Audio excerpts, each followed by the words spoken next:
Good evening, everyone. I am Shivani Dhok and I welcome you all for the week 9 tutorial for the course of Modern Digital Communication Techniques. So let's start with the today's tutorial. And like every tutorial, this one will also be divided into two parts. The first part will be recap of week 9's content and followed by we'll go for some questions which are based on the content that was covered in this particular week. So let's start with a recap of the week 9 content. So basically in week 9 we are looking at the receiver structure, and what basically we are looking at, if we go for any general receiver structure, we have a transmitter, then it transmits some signal, then that signal goes through channel, and then at the receiver a noise gets added, and the added noise, the signal and the added noise we receive at the receiver end. And we considered an ideal channel where this channel gain is 1 and is noise as additive white Gaussian noise, such that let's say it is given by NT and its correlation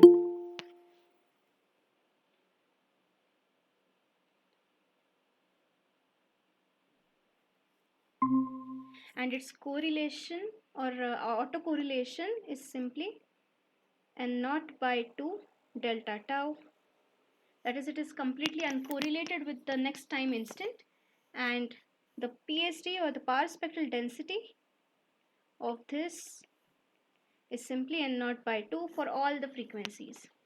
And this channel we can show as, let's say, SMT is the signal transmitted by the transmitter, and it gets added with this noise NT, and what we receive is this RT, and this RT is simply SMT plus NT. And the receiver structure, we started with the receiver structure in the previous week. So this receiver consists of two parts. So the first part is signal demodulator,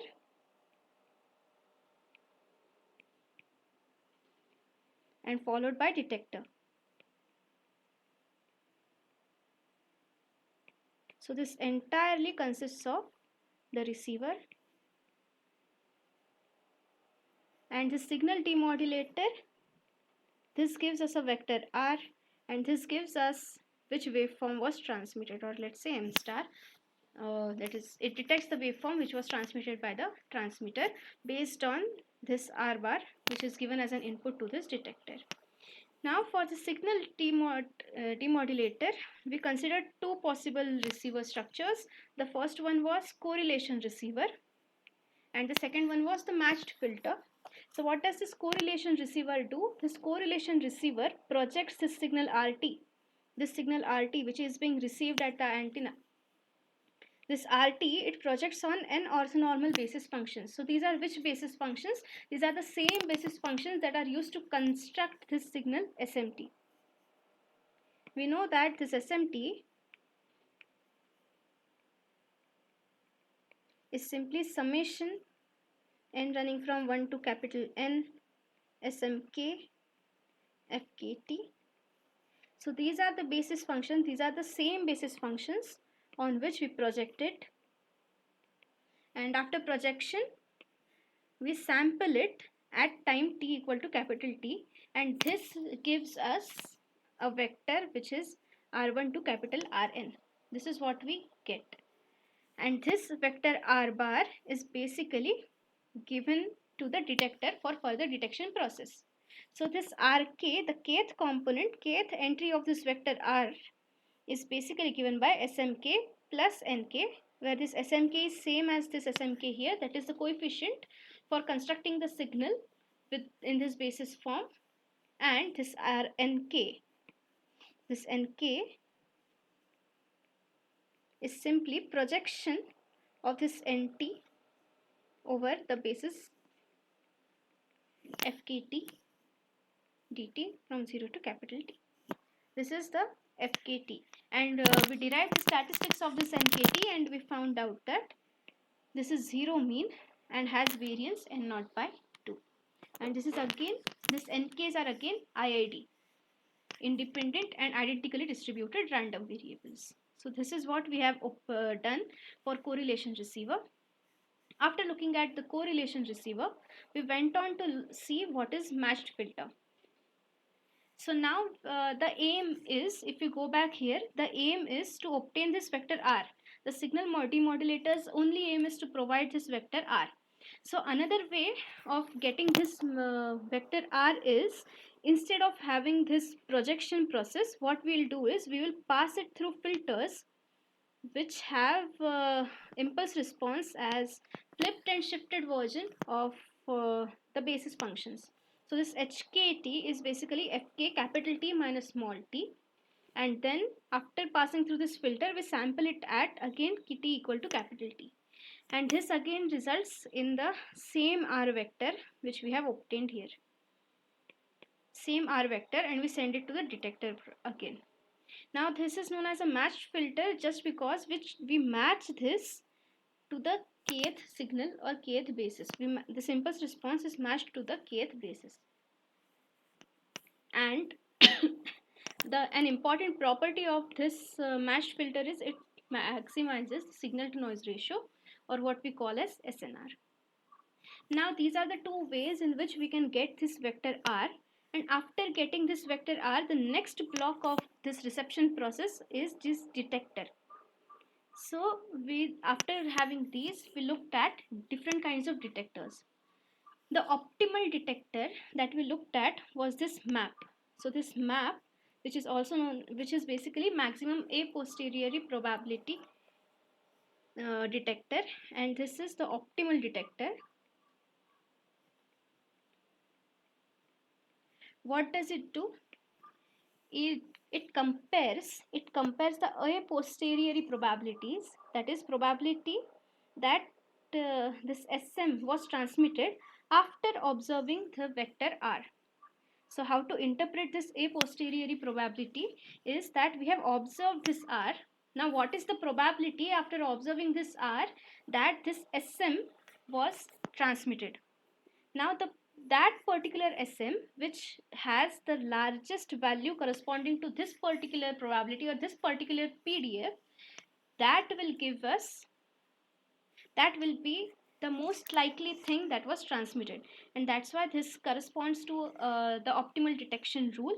That is, we'll look at the maximum a posteriori probability, and this can be simplified as, or this is equivalent of saying that we'll look at this particular thing and find which SM vector gives it the maximum value for this particular quantity, and note that this probability that or this PDF are conditioned on SM is known as likelihood function, and this probability of SM being transmitted, this is known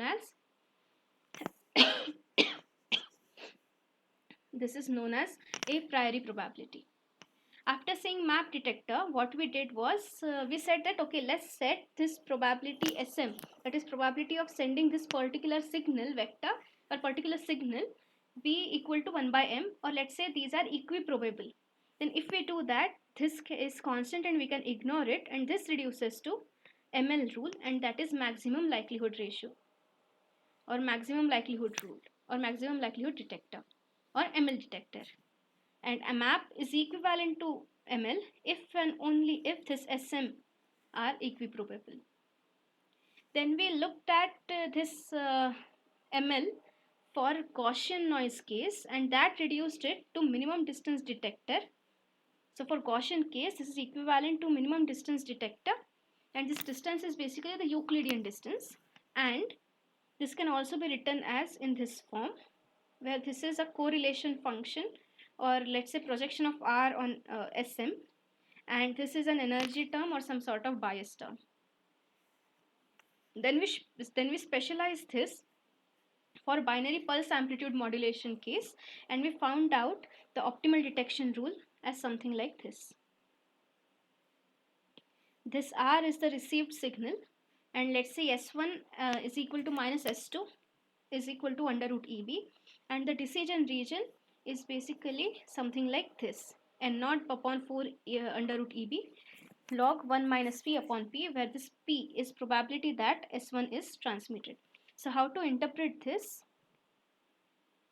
So let's say this is minus EB, this is EB, and this threshold might be somewhere here, and let's say this is some gamma TH. So this is gamma TH.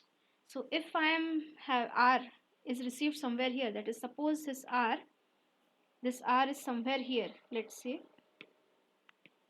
this is my R, then I'll detect it or decode it as minus under root EB. But if I receive R somewhere here, then I will decode it to be plus EB. This is simply what it means. So this is known as ML rule for binary pulse amplitude. Sorry, this is map rule for binary pulse amplitude modulation scheme. Now, if my symbols are equiprobable, this quantity goes to 0. That is, for ML, this threshold gamma TH will be equal to 0. So this is ML threshold when P equal to 0.5. And after that, we also saw for constellations with memory, this ML rule results in nearest sequence detector. And more details of this will come up in upcoming week. We'll also look at some probability of error calculations and many more things in upcoming week. Any questions till this part?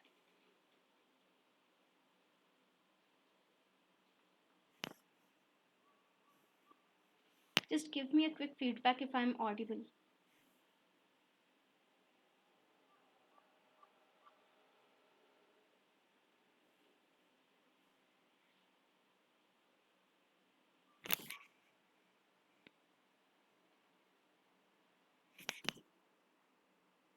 Okay, if there are no questions, then okay, I forgot to mention one more thing for this correlation receiver thing here. This NK is basically projection on this n basis. We have these n basis functions here, fk's, where k ranges from 1 to capital N. Okay, this is k. Yeah. So one thing to note here is this noise nt is not completely spanned by all these n bases.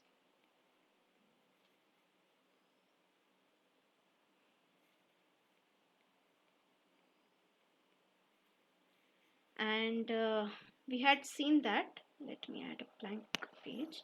We saw that this nt is not spanned by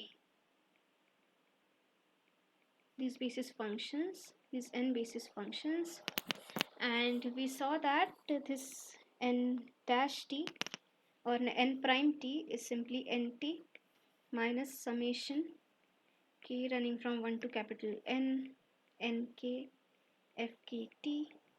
So what does this quantity interpret? This is noise component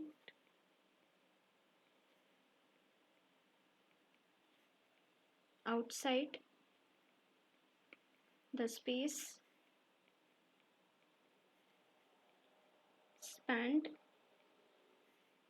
by this basis fkt, k equal to 1 to capital N. And we saw that this n prime t is uncorrelated with these rk. And what does this imply? This means that these rk's 1 to n. So what does it mean is these rk's are the only thing that contain the information about the signal carried. And if n prime t is uncorrelated with this uh, rk vector or r vector, it simply means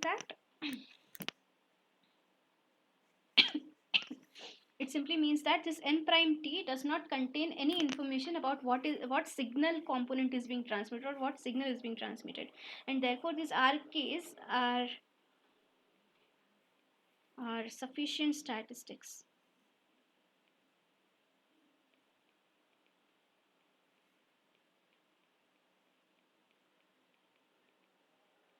What do you mean by sufficient statistics? It means that the only this much information is sufficient to decide in favor of a particular decision. Like if I am given this particular vector, I am sufficient, this much is sufficient for me to decide which signal was being transmitted or which waveform was being transmitted by the transmitter. I have nothing to do, I will gain no information even if I have this information, or even if I have information regarding this won't add up any additional information. This much is sufficient to decide or create an optimal detector. Okay, this was the content. If you have any questions, please let me know. Otherwise, I'll start with the questions that I had planned to cover today.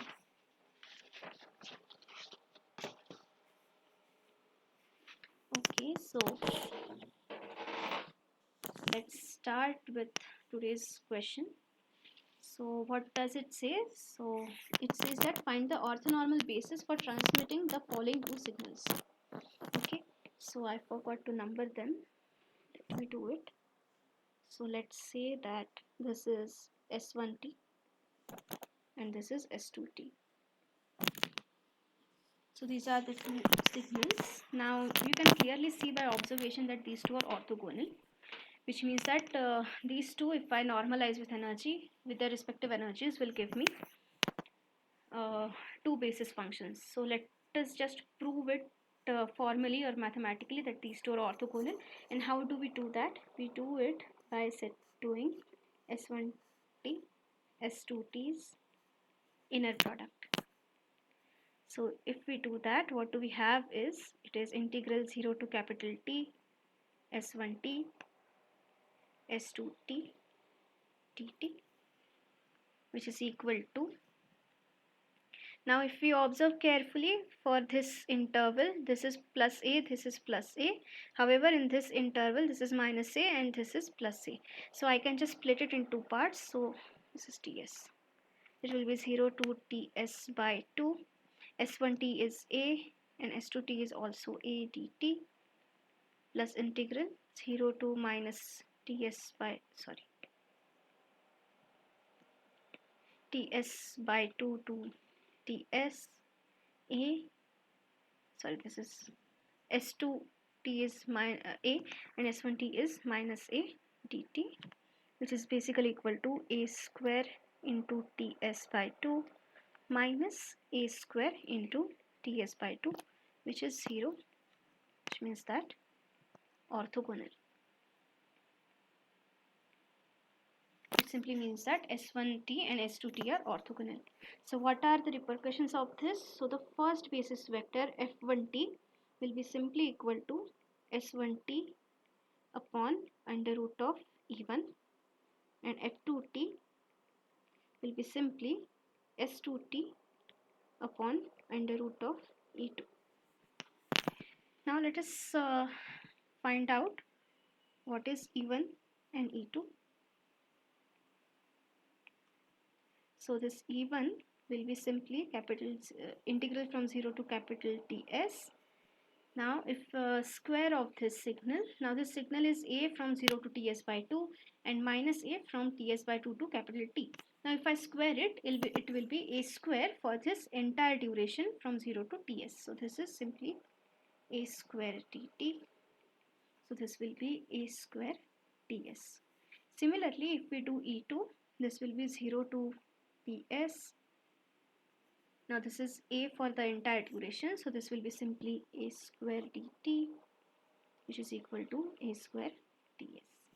Now if we substitute it back for this basis equation definitions, so what do we have is S1T upon under root E1, that will be A under root Ts, and S2T, this F2T will be S2T divided by A under root Ts. And what are we going ahead? Why are we finding this orthonormal basis for these two signals? So the aim is that we need to find the impulse response for the matched filter for the signals that are defined in question 1. Now if we go and see the definition of this matched filter, it says that this kth matched filter is basically Fk capital T minus T, where T is yeah.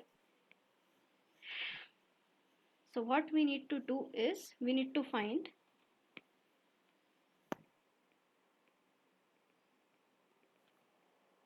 H1T and H2T using F1T and F2T. Now we know that H1T is simply F1. Now generally we have T. Now here we have, instead of T we have TS. So this will be TS minus capital T, which I can write as S1 TS minus T upon under root A under root TS, just from this equation that we had seen here. And this H2T will be F2 TS minus T whole divided by, and this was F2T was S2T divided by A under root TS. So this I can write as S2 TS minus T upon A under root TS. Now let us try to sketch these. Let us try to sketch these one by one. So let me add a page. So what do we have here is H1T is S1T minus T upon A under root TS. Now let us first sketch F1T.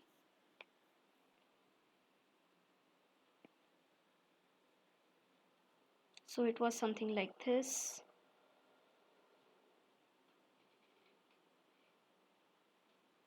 So this was F1T, and this amplitude here is 1 by under root TS.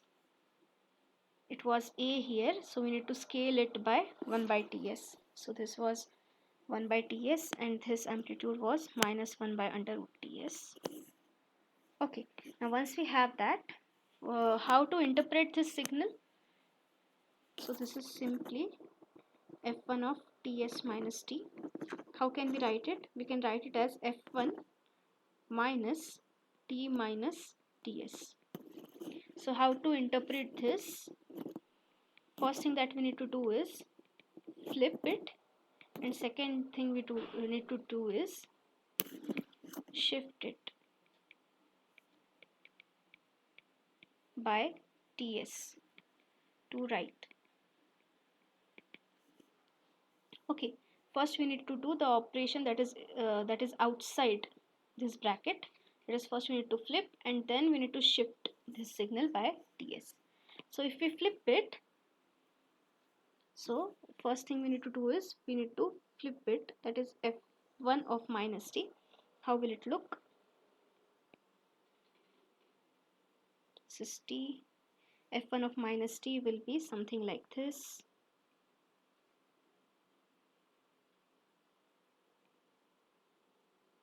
This is minus TS 0. This is F1 of minus T, and after that we need to shift it by TS, so it will look something like this.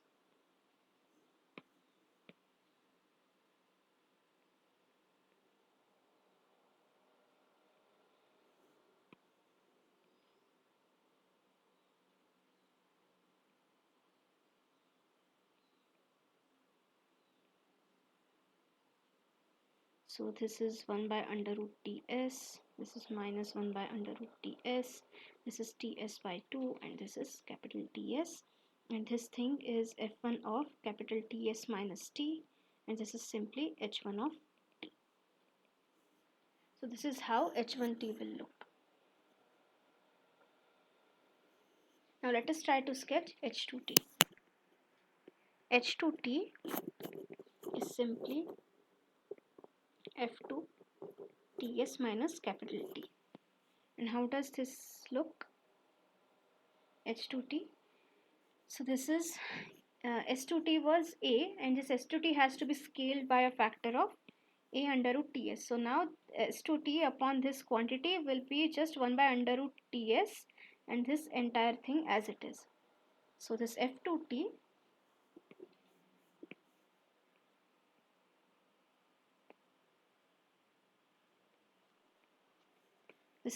will look something like this. This is Ts and this is 1 by under root Ts. This is F2T and this is T. Again we'll have to repeat the two operations. First we need to flip it and then we need to shift it by Ts to right. So what do we have here is, first we need to find F2 of minus T.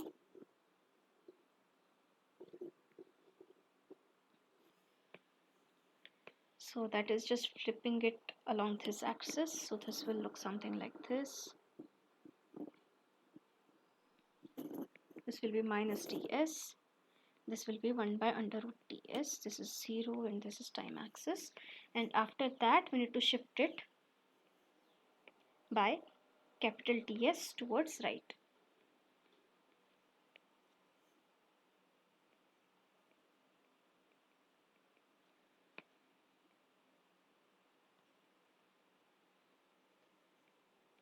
So this will look something like this. And this is nothing but H2T. Any questions at this point?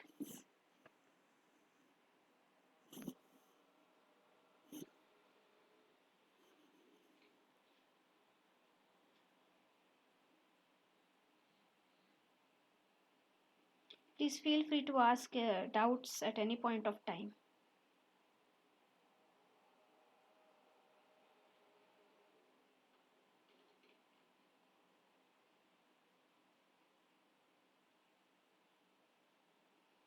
Okay, if there are no doubts, then let's go ahead for the next question. So what do we have here is, a binary baseband digital communication system employs a signal ST, which is 1 by under root Ts for 0 to capital Ts and 0 otherwise. So if you observe carefully, this is exactly this particular signal that is drawn here. And the output y, and what do we need to find is, we need to find the output yt of matched filter. So this is the signal ST which is being transmitted. Then what will be its matched filter? So this matched filter will be HT is equal to S of Ts minus T. So this will be its matched filter. So how will it look? So just observe carefully. This is ST. Let me draw it again.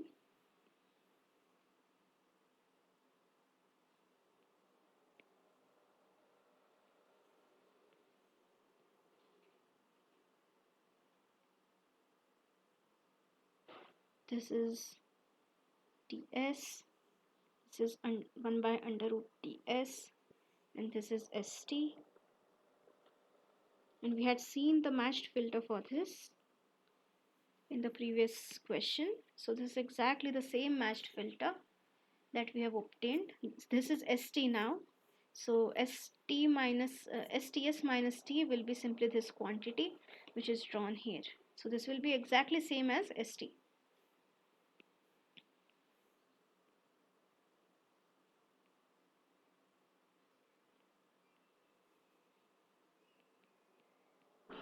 So it will have amplitude 1 by Ts, and this is simply HT. This is time. And what we need to find? We need to find YT,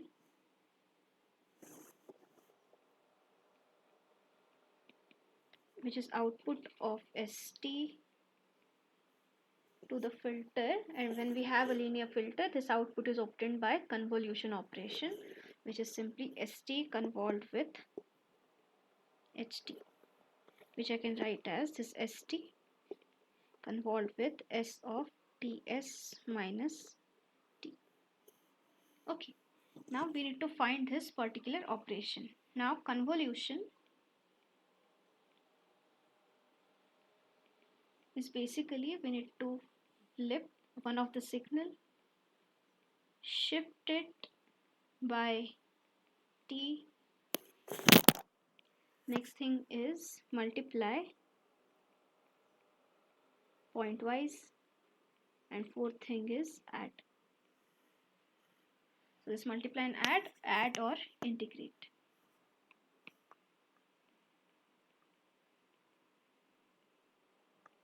This is what the convolution operation indicates. So let us do the convolution operation. So what we'll do is we'll keep this st as it is and we'll flip this ht about the time axis. So let me have this.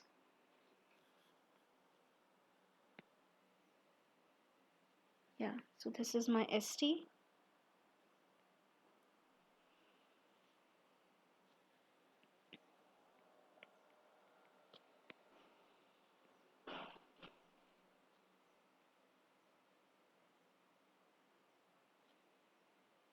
Yeah, and or let me say instead of t, let's say this is tau, and this is h of minus tau. This is 0 0. Okay, and just to remind, this quantity here, convolution, is simply integral from 0 to t, or in general it is minus infinity to infinity s tau h of t minus tau t tau. So we have this h tau and flipped version h of minus tau, and right now this position is basically t equal to 0. So when we have t less than or equal to 0, yt is equal to 0 since we have no overlap. Another thing to note is this is ts, this is minus ts, this is 1 by under root ts, and this is also 1 by under root ts. Now if we shift this, if we shift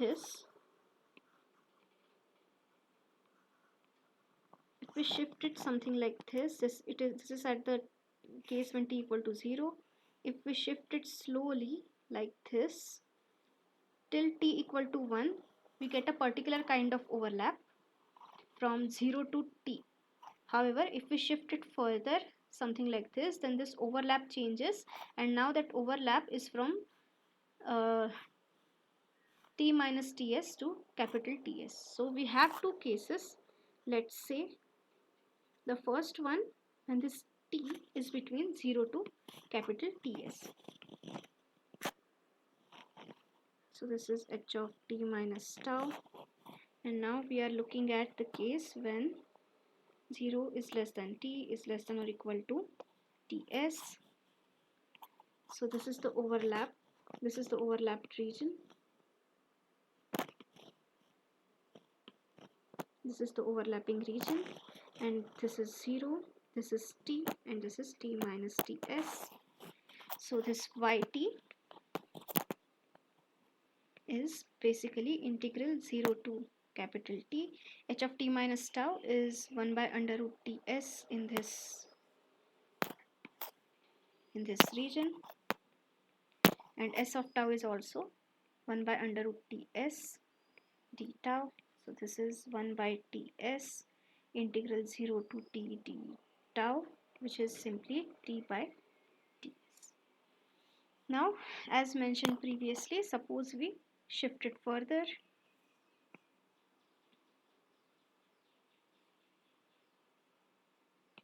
Which is something like this. That is, this TS, that is this T is between 0, this T is basically between TS to 2TS. Till that point we'll have some sort of overlap, and after that if I increase it further there will be no overlap and it will be 0. So when my T, so now here this T is between TS to 2TS, and this quantity is minus T minus capital TS. And if I extend this below, this is TS, and this is the region of overlap that we are having. I know this is a very basic thing that is being covered in signals and systems course, but for the sake of completeness and deeper understanding, I'm just covering it in a greater detail here also, so that there are no doubts left. So this was the case 1, this was case 2, and case 3 is this T lies between TS and 2 times TS. So this YT now is basically T minus TS to TS 1 by TS T tau, which comes out to be TS minus T plus. So this is 2TS minus T upon TS. And case 4 is simply when T is greater than 2TS, here there is no overlap and YT is equal to 0.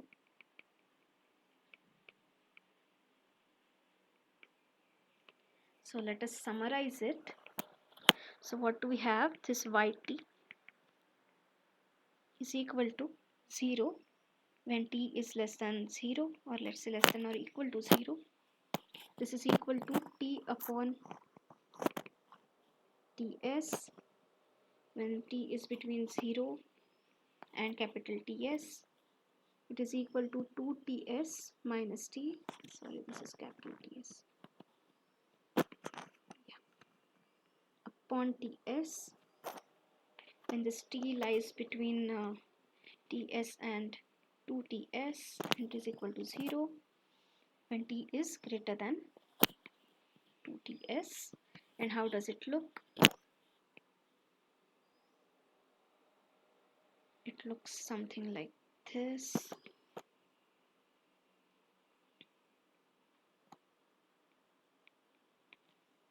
This is TS, this is 2TS.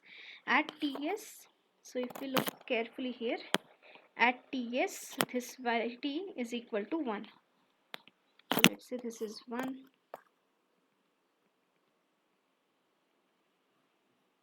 This is what we get at TS. So it increases linearly till TS and then decreases linearly till 2TS, and this is YT that we are obtaining, and we sample it. We sample it here, that is at T equal to TS. That is, if we sample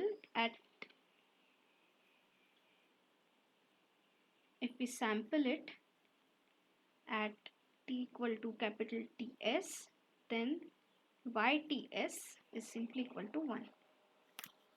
So this YT, this is basically output of match filter, and this we obtain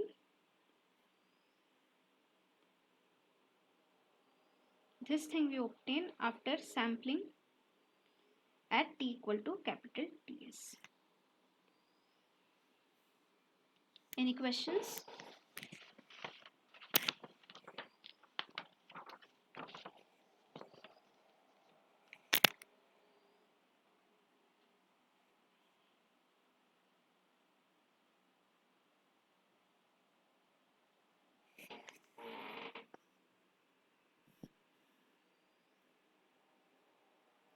Okay, if there are no questions, then I'll go ahead with next thing.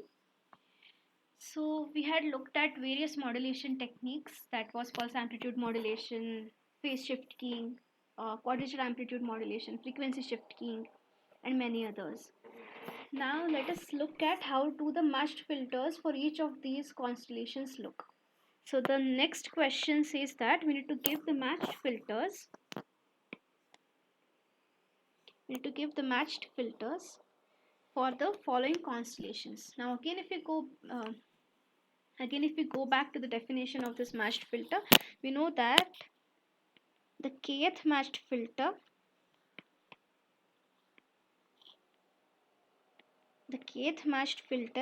is simply flipped and shifted version of the kth basis. Now when we were discussing these modulation techniques, we saw that each of this constellation technique or each of this constellation scheme modulation technique can be represented in the form of basis vectors or linear combination of basis signals. And we had already seen the basis functions for each of these different constellation schemes. And for this pulse amplitude modulation, we saw that this is a one-dimensional constellation, and this SMT was represented as Sm multiplied by Ft, let's say F1t, where this F1t was simply under root 2 by Eg. This was under root 2 by Eg gt into cos of 2 pi Fct, and we know that this is valid for 0 less than or equal to t less than or equal to capital T, and in general this Fc is some k by t in general, not necessary, in general. Okay, so let's assume that this Fc is k by capital T. So this is assumption. This assumption will make for all the 4 cases. Okay, so if this is the basis, then the matched filter H1T will be simply F1T, F1 of capital T minus small t. So this is simply under root 2 by Eg g of capital T minus small t cos of 2 pi Fc capital T minus small t. So this I can write as under root 2 by Eg g of t minus t cos of, now 2 pi Fc capital T, so Fc into capital T is simply k, so that is 2 pi k minus 2 pi Fct. Now integer multiple of 2 pi or even multiples of pi minus theta and its cos is simply cos of theta. So this I can write as under root 2 by Eg g of capital T minus t cos of 2 pi Fc. So this is the impulse response of the matched filter that we are having, and this is particularly for pulse amplitude modulation. Any questions? It is a good exercise to look at the modulation techniques that we have done previously and see what match filter for each of these looks. It's a good exercise just to understand what exactly is happening.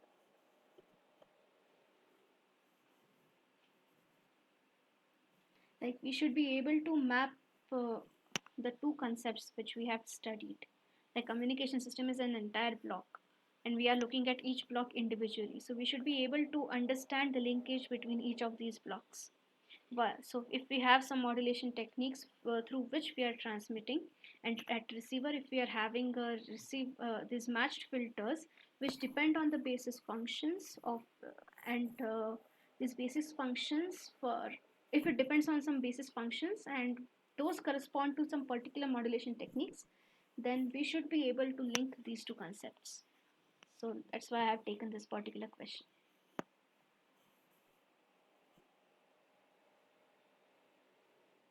Okay, if there are no questions, then I'll go ahead with the next part of the same question.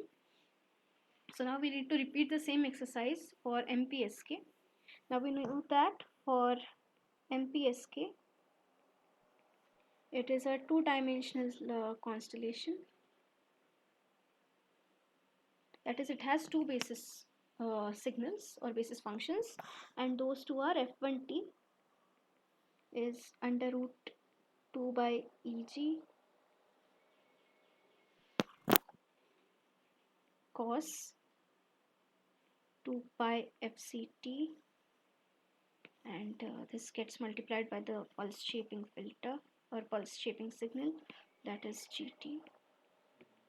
And the second one is f2t, which is minus under root 2 by Eg gt sine 2 pi fc. Okay, so now h1t is simply f1 capital T minus small t. So if we compare this thing and this thing here, it is exactly the same thing. So this h1t will correspond to the same filter which we had obtained previously. So this is simply under root 2 by Eg g of t minus capital T cos 2 pi fct. So this is the previous same thing. However, this h2t is simply f2 capital T minus small t, which is under root 2 by Eg g of capital T minus t, and we shouldn't forget this minus sign. Then we have sine of 2 pi fc t minus small t. So now again, when we have this 2 pi fc, and we know that this fc is some k by capital T. So this fc into t is simply some integer k, and we have this sine 2 pi k. So this I can write as under root 2 by Eg gt minus small t sine of 2 pi k minus 2 pi fct. Now this is integer multiple of 2 pi, or even integer multiple of 2 pi, and sine of even integer multiple of pi minus some theta will be minus sine theta. This is like sine minus theta, like this 2 pi can be interpreted as 0. So this is something like a sine minus theta, sine of minus theta, which is simply minus of sine theta. So what we get here is 2 by Eg gt minus g capital T minus small t. Thus the minus sign which is given by this and this minus sign, I can multiply and get a positive thing into sine of 2 pi fc t, and this is h2 t. This is the second mesh filter. This is the first and this is the second filter. These two are the meshed filters for MPSK. Any questions?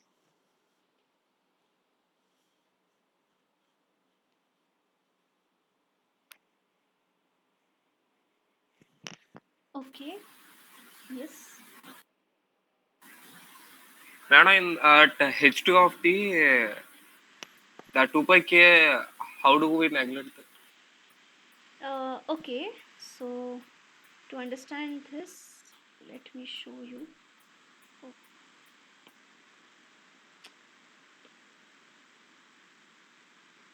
yeah. So this is what we are looking at.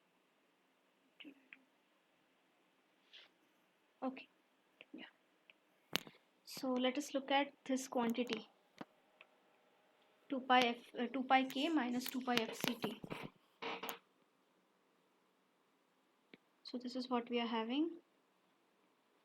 So this is 0, this is pi by 2. This angle is 0, this angle is pi by 2, this angle is pi, this angle is 3 pi by 2, and this angle is 2 pi.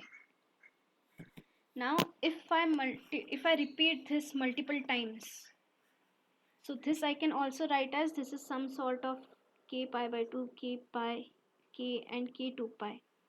So now this k2 pi and 0 is one and the same thing. Now if you look carefully, and if I have something like this angle, so this is some sort, this angle is 2 pi, or let's say k2 pi. Okay, and let's say this angle is theta. So this angle will be k2 pi minus theta. Is it fine?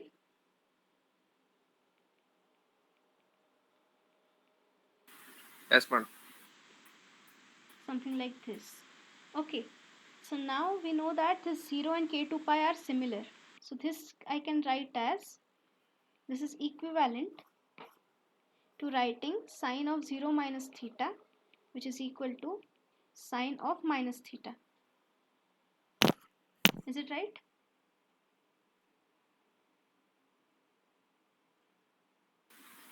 Okay, madam. Yeah, and sine is an odd function.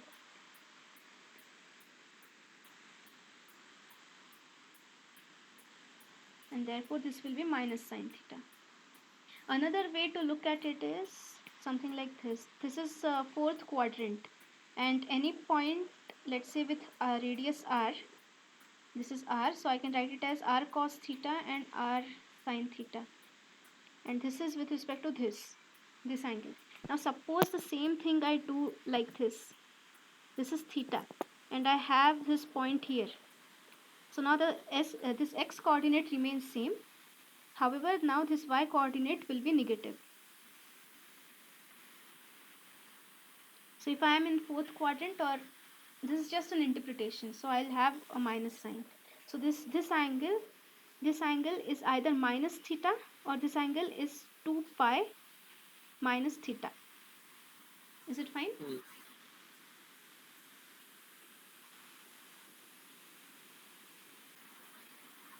Is it okay? Okay, madam. Mm. Yeah, okay.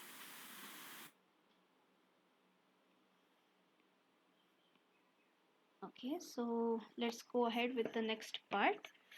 So what do we have next is MQAM. Now we had seen that for this MQAM is again two-dimensional constellation,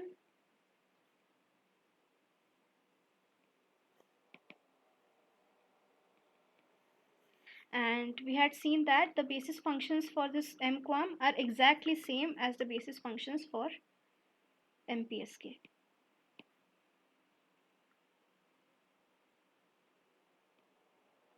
So these two basis functions are exactly same, and therefore if the two basis functions are exactly same, then the corresponding matched filters will also be exactly same. So this H1T is simply under root 2 by EG GT, sorry, G of capital T minus T cos 2 pi FCT, and H2T is simply under root 2 by EG G capital T minus small t sine 2 pi FCT.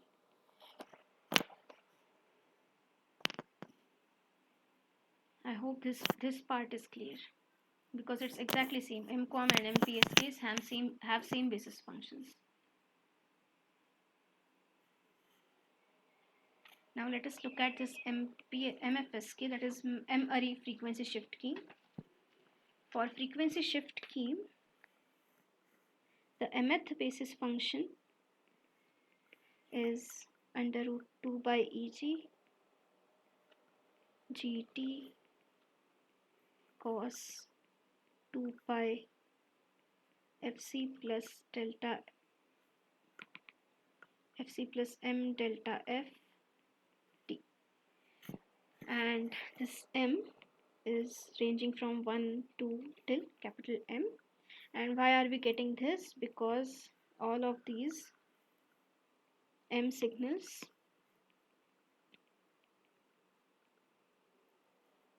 are orthogonal. And if that is the case, then mth matched filter will be given as hm of t will be simply fm of capital T minus small t, which comes out as under root 2 by Eg gt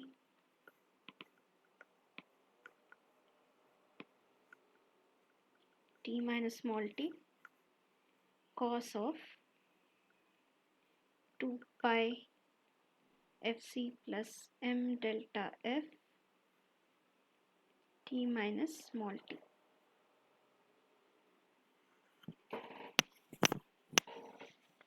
This is the matched filter for frequency shift key.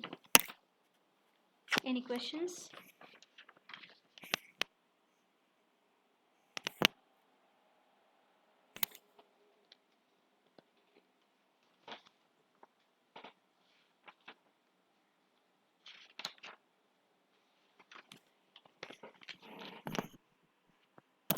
Okay, if there are no questions, then let's go ahead with the next part.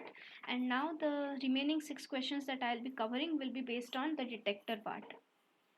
All the previous ones were based on modulation, signal demodulation. Now we are looking at the detector part. So what is being given is, consider a binary pulse amplitude modulation transmission with noise variance as n0 by 2, which is equal to 5, and average bit energy as EB equal to 4. And what we need to do is, we need to find the decision threshold if we have been given the prior probabilities, or a priori probabilities are given. So now let us look at the discussion which we did in the beginning of this class. So we saw that for a binary pulse amplitude modulation scheme, the decision rule comes out something like this, where this P is probability of S1 being transmitted, and S1 is under root EB. So P is probability of S1, and 1 minus P will be probability of S2. Okay, and this is the decision rule. That is, if R is greater than this quantity, then S1 should be decided. If R is less than this quantity, then we should decide in favor of S2. This we saw here, that if R is less than this threshold, then decide in favor of S2, that is minus under root EB. If R is greater than this threshold, then decide in favor of under root EB, which makes sense also intuitively. Now let us try to see what we have been given. So let me write it down. So the decision rule, optimal decision rule,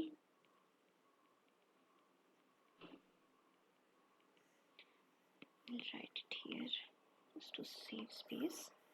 So this is simply, if R is,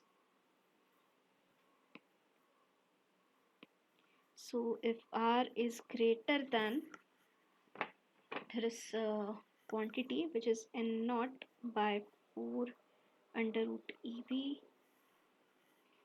log of 1 minus P upon P, then I should decide that under root EB, that is S1, was transmitted, and if it is less than this quantity which is on right, then S2 was being transmitted.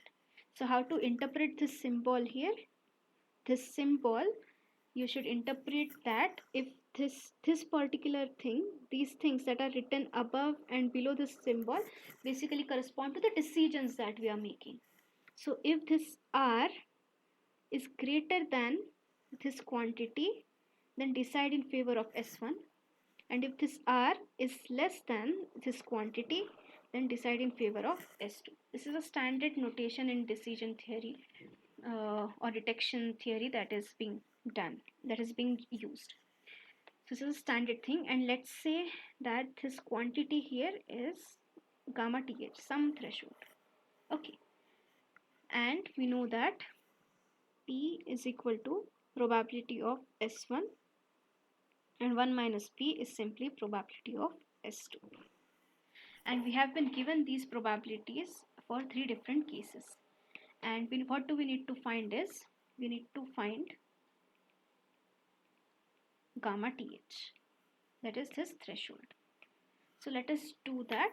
So for the first case, we have P as, which is probability of S1 as 0.5, and 1 minus P as 0.5, and therefore this R, or let's say therefore this gamma th is simply, or let us, okay, fine, n naught by 4 under root EB log of 0.5 upon 0.5. This is simply log of 1, which is 0, so the threshold here is 0.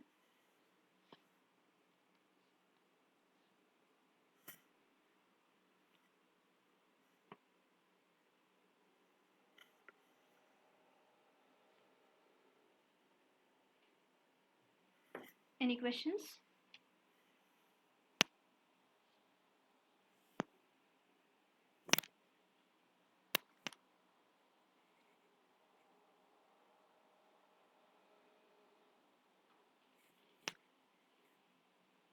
Okay. So let's go ahead with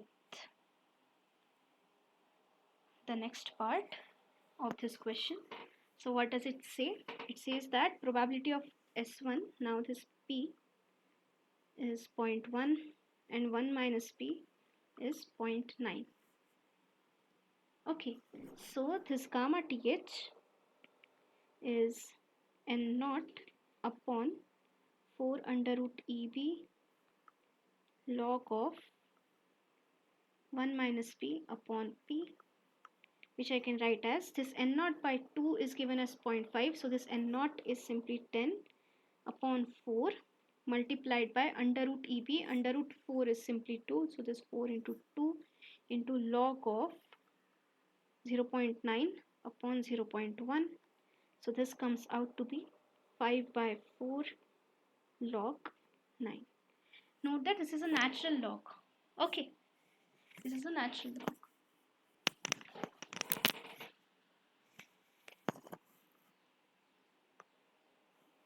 Yeah, and the next part, or the last part here, okay, one more thing, you note that this quantity is greater than 0, and the decision threshold which we had obtained for equal probability was 0. So if the probability of S2, that is minus root EB, is being transmitted is higher, then the decision region for that should be higher. That's why I am having a larger threshold.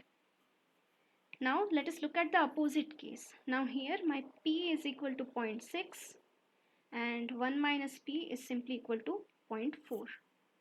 Now in that situation, what do we have is, this gamma th is this quantity outside n naught by 4 under root EB is simply 5 by 4 into log of 1 minus P upon P, which is simply 4 by 6, which is 5 by 4 into log of 2 by 3, which is less than 0. Okay, So now here the probability of under root EB being transmitted is higher. And if that is the case, the decision region for under root EB should be larger. And if that is large, then I should reduce the decision region for minus under root EB, which means I should shift that threshold more towards minus root EB so that the decision region is reduced. And that's why I'm having a negative threshold here. Any questions?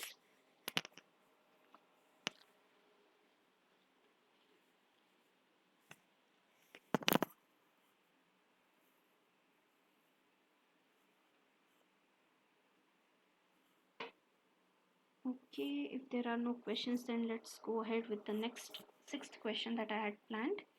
So this is a gate question. I don't remember the year exactly. So what does it say? If XA and XB are two equiprobable symbols transmitted over a channel, if Y is the received decision variable, we need to find the optimum decision rule if the conditional PDF of Y are given something like this. So what is the optimum decision rule? So it says that if f of y given xa into probability of xa is greater, then decide in favor of xa, and if it is less, then decide in favor of xb. Less than or greater than what?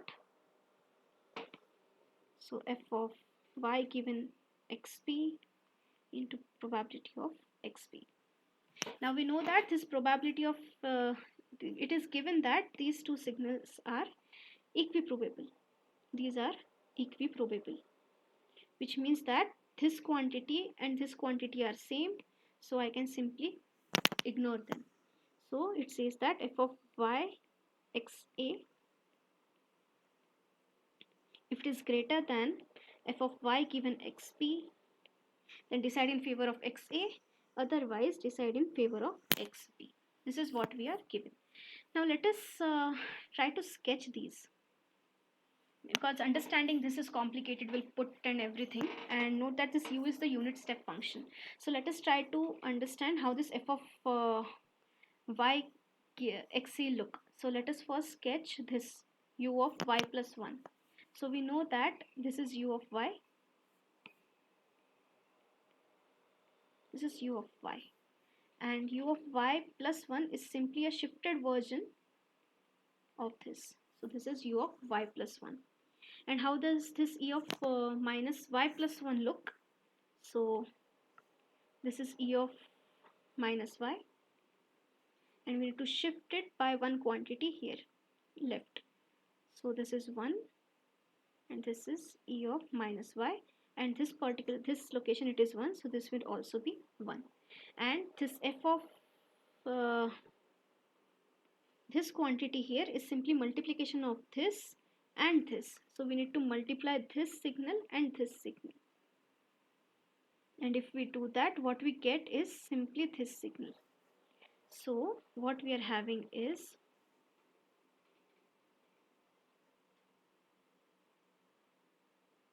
something like this. I'll shift it a bit here. Yeah, this is minus 1, this is minus 1, and at minus 1 I am having 1, and it goes something like this. So this is f of y given xa. Okay, so this is f of y given xa.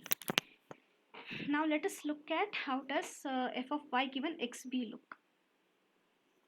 So for that, let us first look at this signal. Let us look at how does this u of y minus 1 look. Now this was u of y. This was u of y, and u of y minus 1 will be just shifted version of this by 1 unit. So first of all, this is 1, and this thing, this is u of y minus 1, which means that if I subtract these two quantities, then what I get is something like this.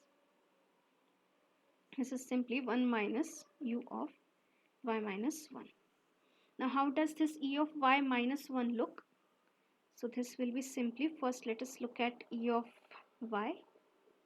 So this e of y looks something like this, and this is simply e of y, and at y equal to 0 it is 1. And what we need to do is we need to shift this leftwards to get e of y minus 1. So I just need to shift it by 1 unit. So this is what I am having. I need to shift it by 1 unit, something like this. So I'll get something like this. And now at 1 I'll get 1. Okay, and what I need to do is I need to multiply this and this. So this quantity here is simply e of y minus 1, and I need to multiply these. So if I need to multiply this region becomes 0, and whatever is from here to this side remains. So this is what I am having. Okay, let me shift it this side. Yeah, this is f of y given xp. This is 1. At 1 I am having value as 1, and this is what I am having.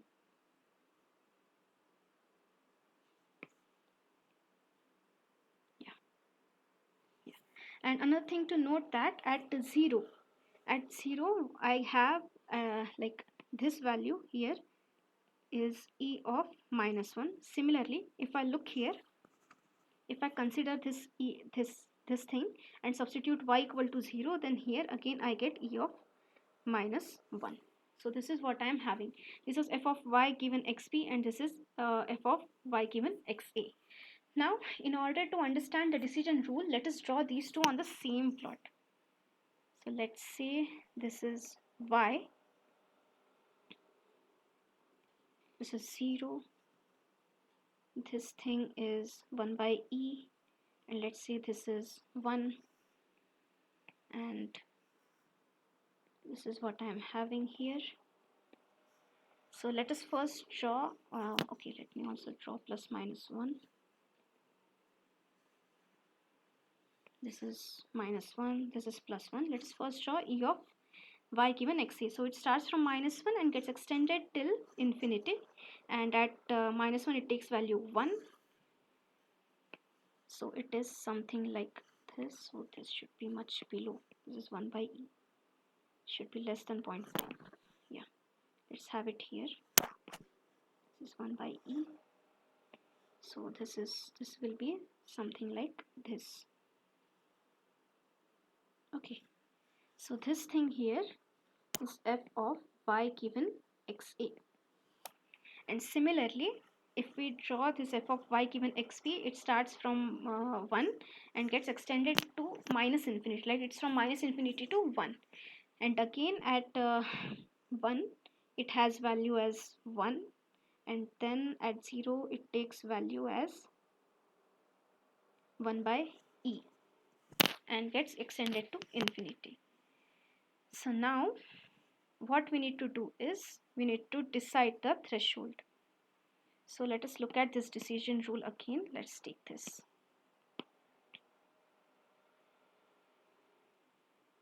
Yeah. So this is the decision rule that we are having here. Now let us look at the region where this f of y given xa, this quantity is larger than f of y given xp.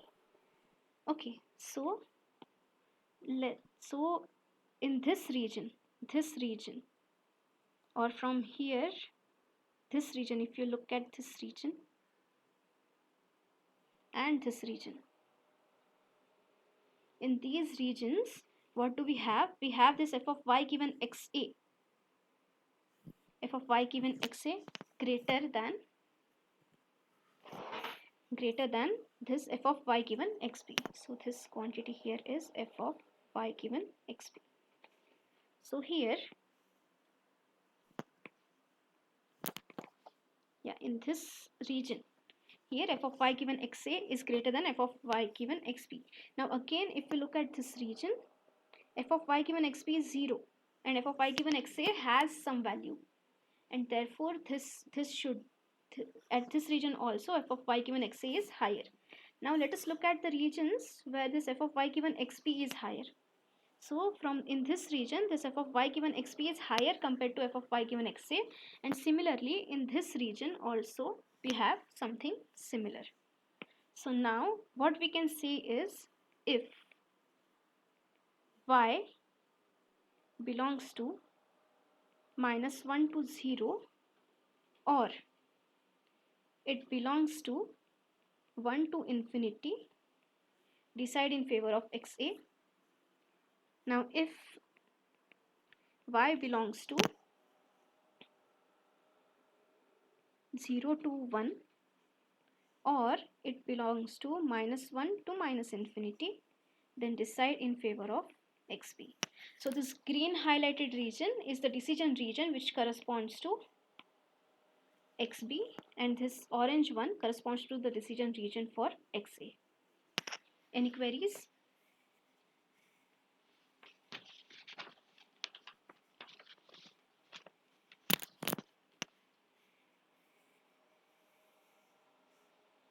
Okay, if there are no doubts, then I'll go ahead with the next question. So let us look at the 7th question. So what it says is, a random variable x takes values -1 and minus 0.5 and 0.5 with probability 1/4 and 3/4. So this probability of -0.5 is 1/4 and the probability of 0.5 is 3/4, and what is given is this y is the received vector.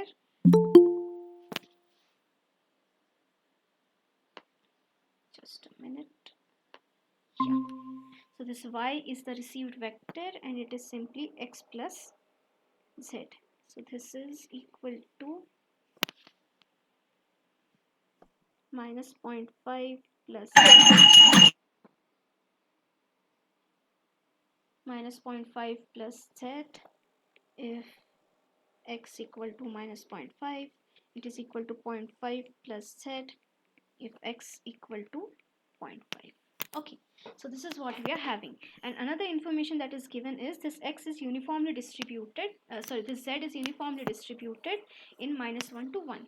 Now if z is uniformly distributed, then this PDF of z is 1/2. If z belongs to -1 to 1, it is 0 otherwise. So how does it look? It looks something like this.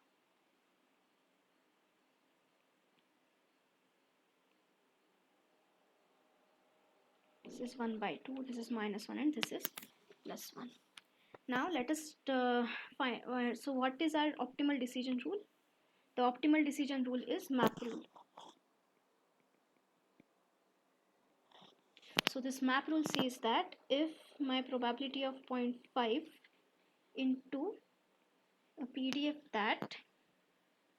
of y given 0.5 was transmitted, if it is greater, then decide in favor of 0.5, and if it is less, then decide in favor of -0.5, less than and greater than for this quantity into y given -0.5.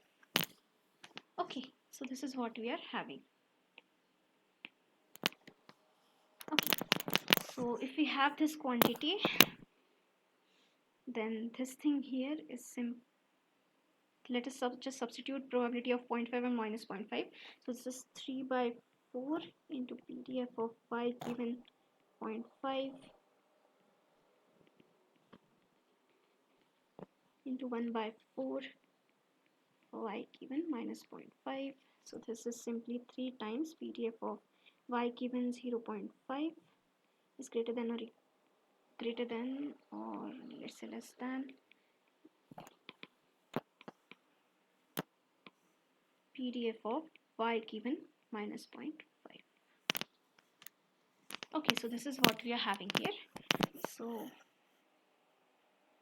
yeah, so now let us look at PDF of y given 0.5. So in this situation, this y is basically 0.5 plus z, which means I can write as z equal to y minus 0.5, which means that p of y given 0.5 is simply equal to PDF of, let's say, z, PDF of z evaluated at y minus 0.5. So how will it look if I shift it? So basically it will be this PDF shifted by a 0.5 unit. Just give me a moment. I'll just come in a minute.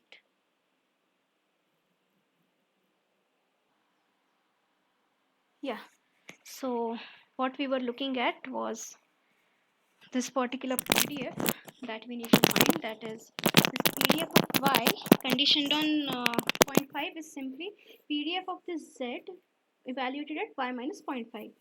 So this is PDF of z that we are having, and in order to obtain the PDF of y, what y given 0.5, we just need to shift this by 0.5 units rightwards. So what we have is p of y given 0.5 will look something like this.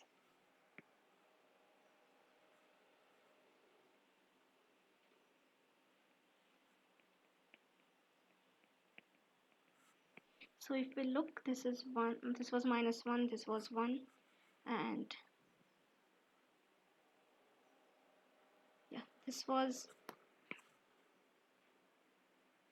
yeah, this was PDF of p of z. However, now PDF of this thing right now, whatever I have drawn, this was PDF of z. However, this PDF of y given 0.5 is a shifted version of this. So we need to shift this by 0.5. This is something like this. Yeah, and this is simply PDF of y given 0.5, and this is minus 0.5. It will look something like this. Now what we need to take is, we need to compare it with 3 times this quantity. So this will be 3 times PDF of y.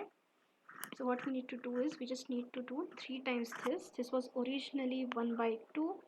So I need to multiply it by 3. So this will be 3 by 2. So this is basically 3 by 2. Okay, so this is what we are having. And now let us look at PDF of y given minus 0.5. Here my y is equal to minus 0.5 plus z, which I can write as z is equal to y plus 0.5, which means that PDF of y given minus 0.5 is simply PDF of z, but now evaluated at y plus 0.5. Now we had PDF of z, which was 1 by 2 from minus 1 to 1. Now we'll have to shift it rightwards. We have to shift it rightwards by 0.5 units. So it will look, this is y, this is also y, this was 0, then we have minus 1, 1, and this is, let's say, minus 1.5. So similar to previous case, we'll have it something like this. This is 0.5 and this is 1 by 2. So this is what we are having as PDF of y given minus 0.5. So this is what we are having. Now this was our decision rule, that is, we need to compare 3 times PDF of y given 0.5 with PDF of y given minus 0.5. That is, we need to compare these two quantities. So let us draw them in one plot.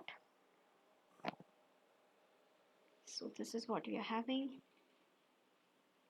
Let's say this is 0, this is 0.5, this is 1, and this is 1.5.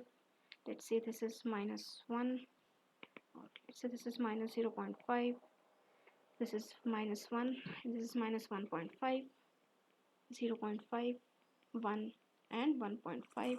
This is y. So let us first draw 3 times PDF of y, p of y given 0.5. So that is from minus 0.5 to 1.5, and its amplitude is 3 by 2, which is 1.5. So it ranges from minus 0.5. It starts from minus 0.5 and it goes till 1.5, and this is its amplitude that we are having. And if we look at p of y given minus 0.5, then it starts from minus 1.5 and goes till 0.5, but now its amplitude is 1 by 2. So it looks something like this. So this red thing is 3 times p of y given 0.5, and this thing here is p of y given minus 0.5.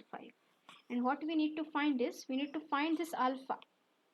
We need to find this alpha such that if y is less than alpha, then we decide in favor of minus 0.5, and if y is greater than alpha, then we need to decide in favor of 0.5. And we know that the optimal decision rule is this. This was the optimal decision rule. So the region in which this 3 times p of y given 0.5 is higher than this quantity, like this region where this quantity is larger, is simply this. And the region in which this quantity is large is simply this region. Which means that if y is greater than minus 0.5, then x hat is equal to 0.5, and if y is less than 0.5, then x hat is equal to 0.5 or minus 0.5. Which means that if you compare it with the given structure in the question, it simply means that this alpha is equal to minus 0.5.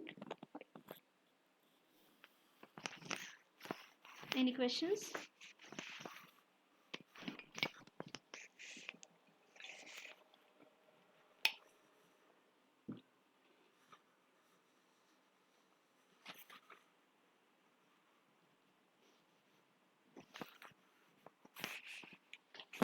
Okay, if there are no questions, then let us go ahead and look at the next question that we have been given.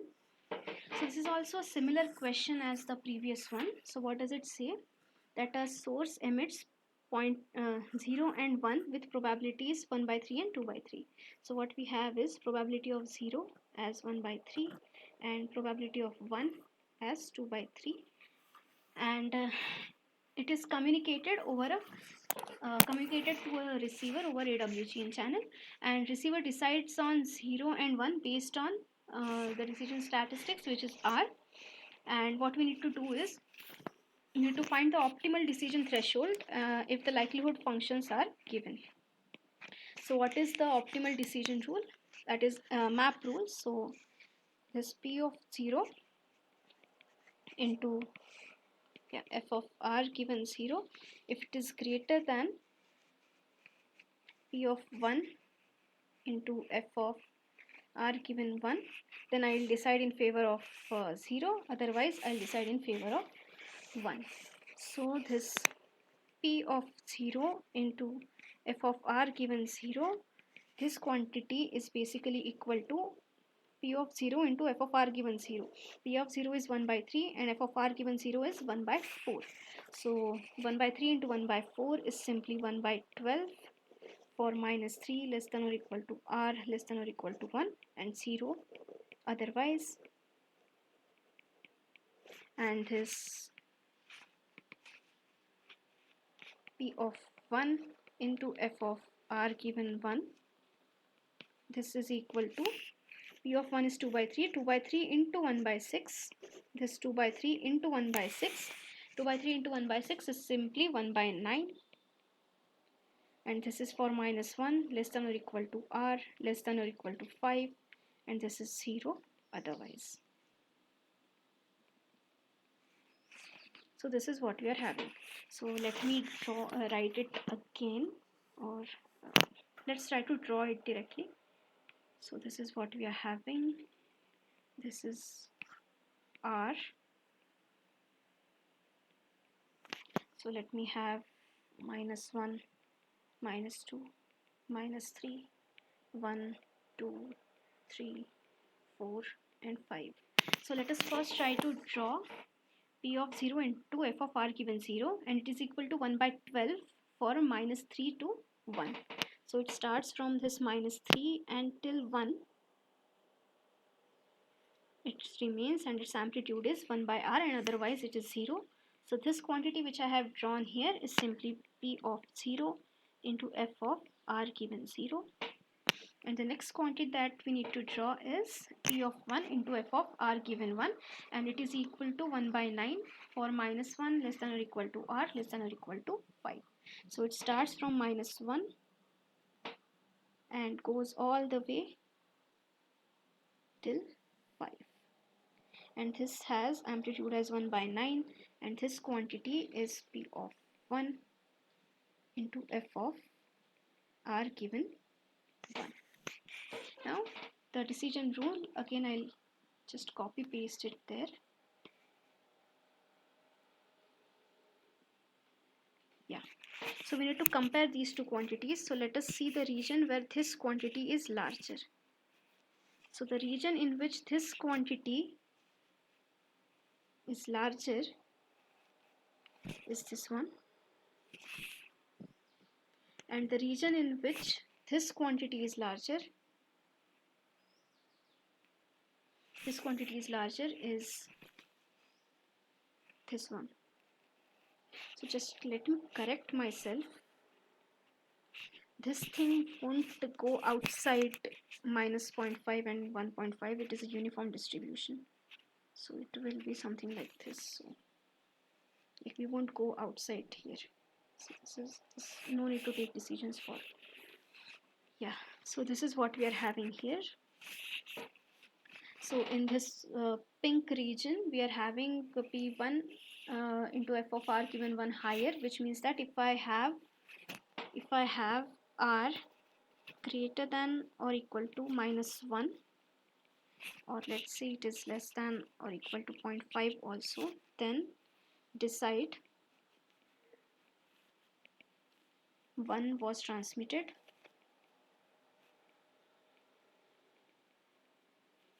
and if r is less than minus 1, and let's say greater than or equal to minus 3 and 0.5, then decide 0 was transmitted.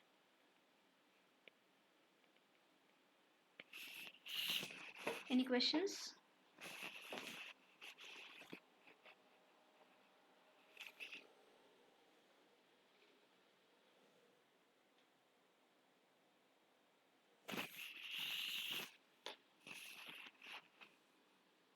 So this is the optimal decision rule for our given scheme. All these questions, like whatever questions I have started from this particular part, like this question 6, from this question 6, all of these have appeared in some year's GATE exam. So such kind of questions do appear in competitive exams and are important. So let's go ahead with the next question. So it says that bits 1 and 0 are transmitted with equal probability, which means that 0, if it is transmitted with equal probability, it's simply ML rule, which means we just need to compare the likelihood functions. And at the receiver, the PDF of respective signals for both the conditional PDFs basically, that is f of y given 0 and f of y given 1, are as shown in this figure.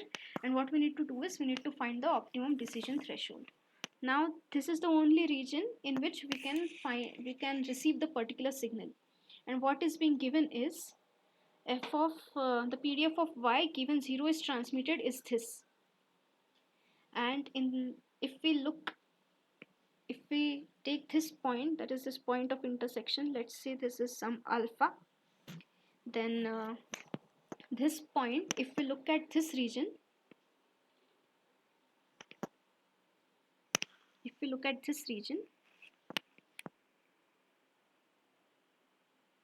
yeah, so in this region f of y given 0 is greater than f of y given 1. which means 0 is transmitted. And if we look at this region,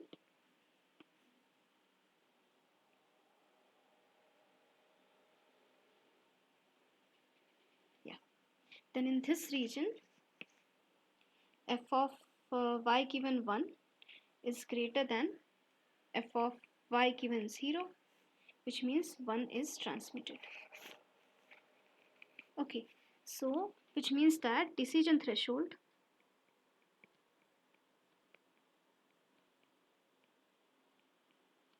is alpha, and this particular is intersection point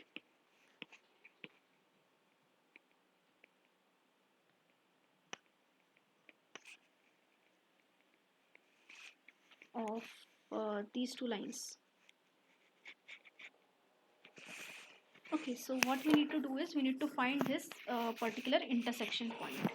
So this point is some alpha, let's say. Uh, okay, so let us first find this line L1 and then we'll find this line L2.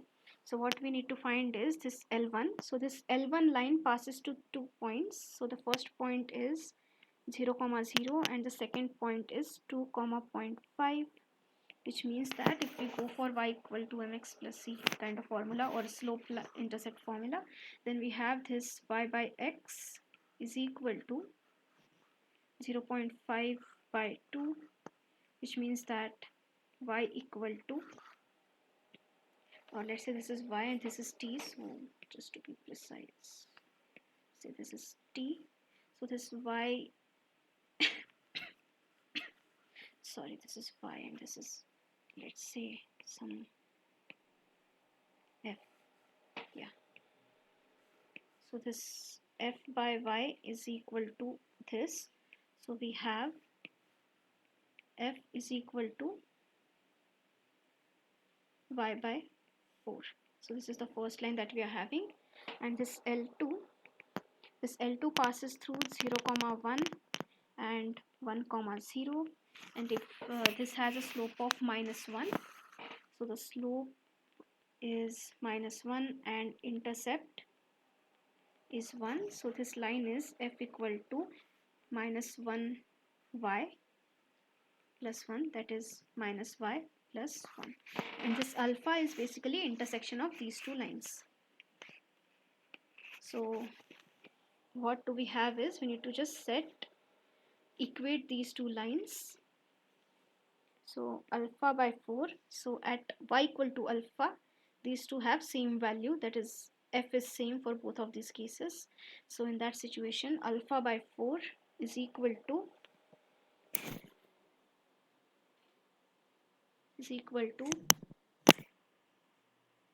minus alpha plus 1, which means that 5 alpha by 4 is equal to 1, which means that alpha equal to 4 by 5, which means that alpha equal to 0.8. Therefore, if alpha is greater than or equal to 0.8, then decide in favor of 1, and if alpha is less than 0.8, then decide in favor of 0. So this point here alpha is equal to 0.8. Any questions?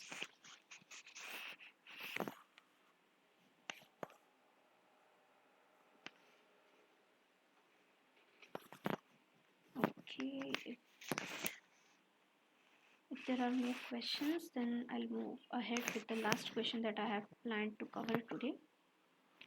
So yeah, what we have been given is, consider two equiprobable messages S1 and S2. So this S1 is 0, 0 and S2 is 1, 1, and this channel this is a vector, so let me just put bar here, and this channel adds IID noise components, that is this Sn. This n is basically n1 n2 to the transmitted vectors, and it has an exponential PDF. How does this exponential PDF looks? It looks something like this. It is 1 here and goes till infinity. So this is how this particular PDF looks. And we need to find the map detector. Now, if we observe carefully, these two signals are equiprobable. These are equiprobable, which means that this map is equal to ML detector, which means that what we need to do is, if PDF of R given S1 is greater than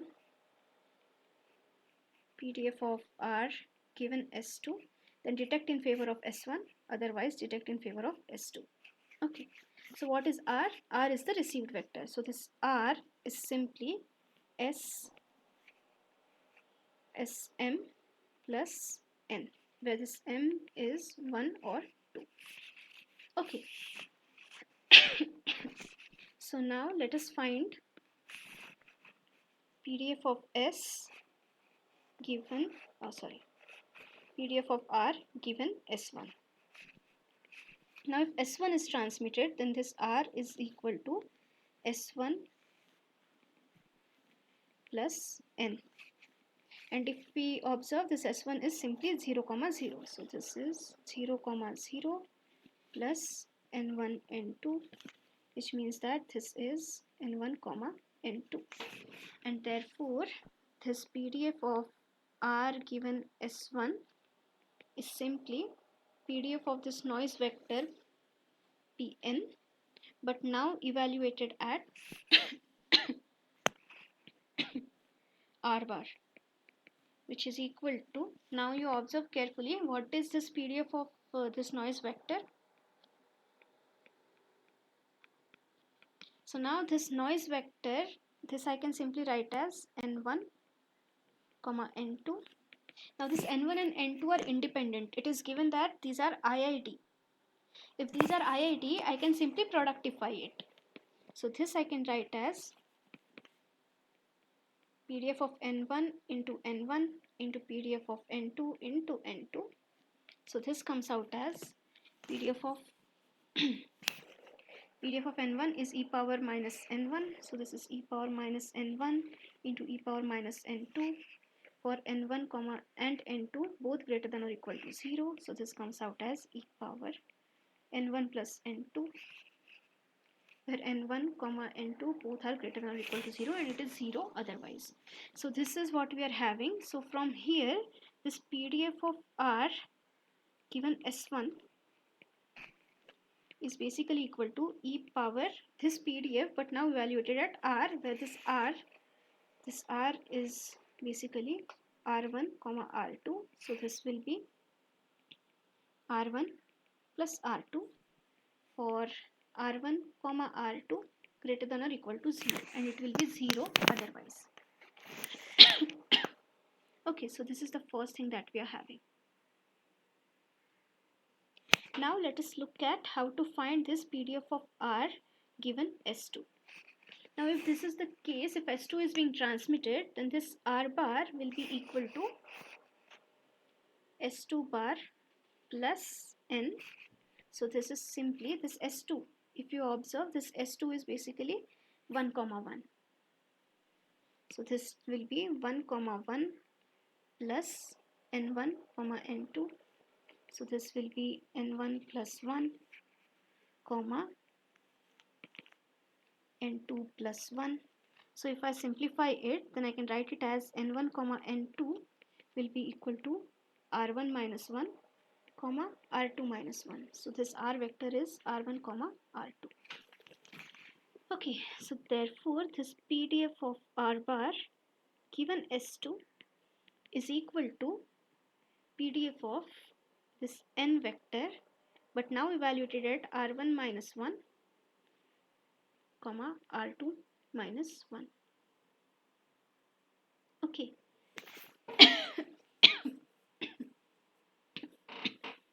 But now see, when it was R here, then this thing, Okay, so if that is the case, then this will be valid only when this r1 minus 1 is greater than or equal to 0, that is r1 is greater than or equal to 1, and r2 minus 1 is greater than or equal to 0, that is r2 is greater than or equal to 1.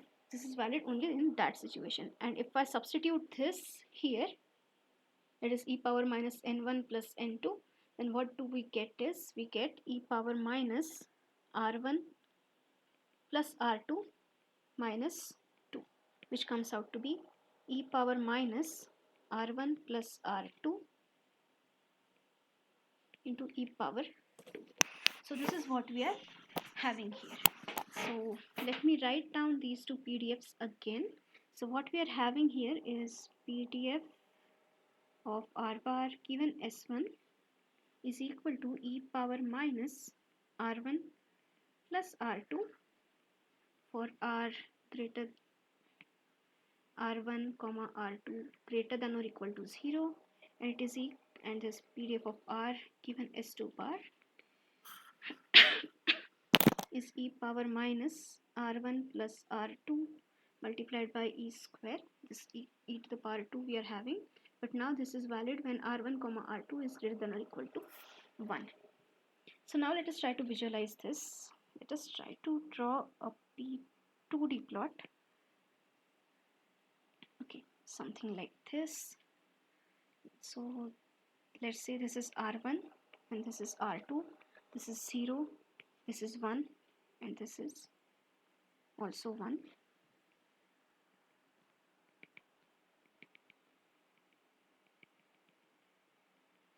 Okay, now in which region is this non-zero? So this particular thing, green thing, is the region in which this particular PDF is non-zero. So it is non-zero everywhere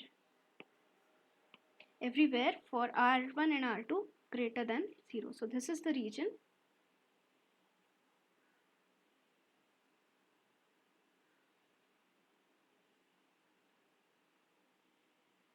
This is the region where this r1 and r2 are greater than or equal to 0. So let me write it explicitly. Region, I'll write it here. Region where PDF of r given s1 is not equal to 0. So this is support of for this. Now let us see the region where this quantity is non-zero. So this is non-zero only when r1 and r2 both are greater than 1. That is, it will be every region which is outside this box. So it will be something like this. So this pink region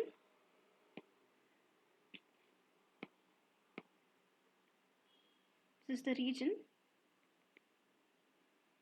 where PDF of r bar given s2 is not equal to 0. Okay, now if you observe this green region, now in this green region, this PDF of r given s2 is 0, whereas this PDF of r given s1 is non-zero. And therefore in this region, in this particular green region, what will I decide? I'll always decide in favor of s1. So here in this region,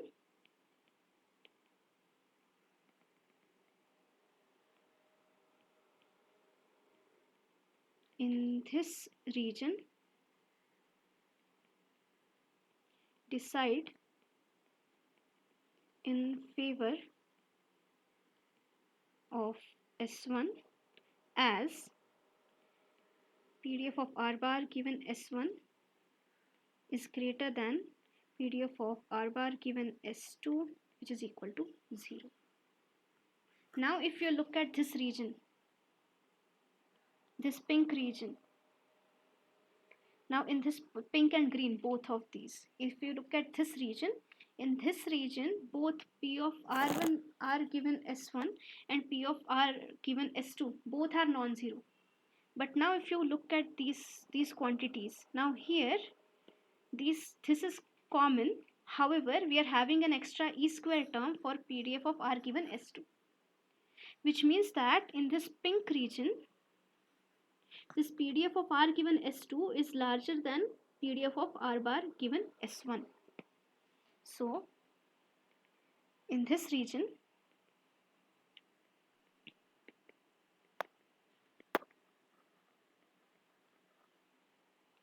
PDF of r bar given S2 is greater than PDF of r bar given S1, means decide S2. So what does it mean? If my R1 and R2, which is this region is basically where R1 and R2 both are greater than or equal to 1. So therefore, if my R bar, each component of this R bar, if it is greater than or equal to 1, then I'll decide in favor of S2. Otherwise, I'll decide in favor of S1. So let me summarize it. So let's say decide S1, or let me write it, decide S2 if R1 and R2 both are greater than or equal to 1, and decide S1 otherwise. Any questions?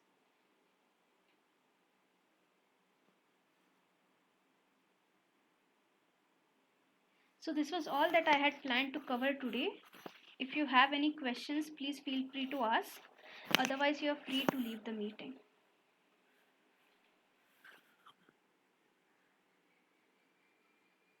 Thank you for attending today's session.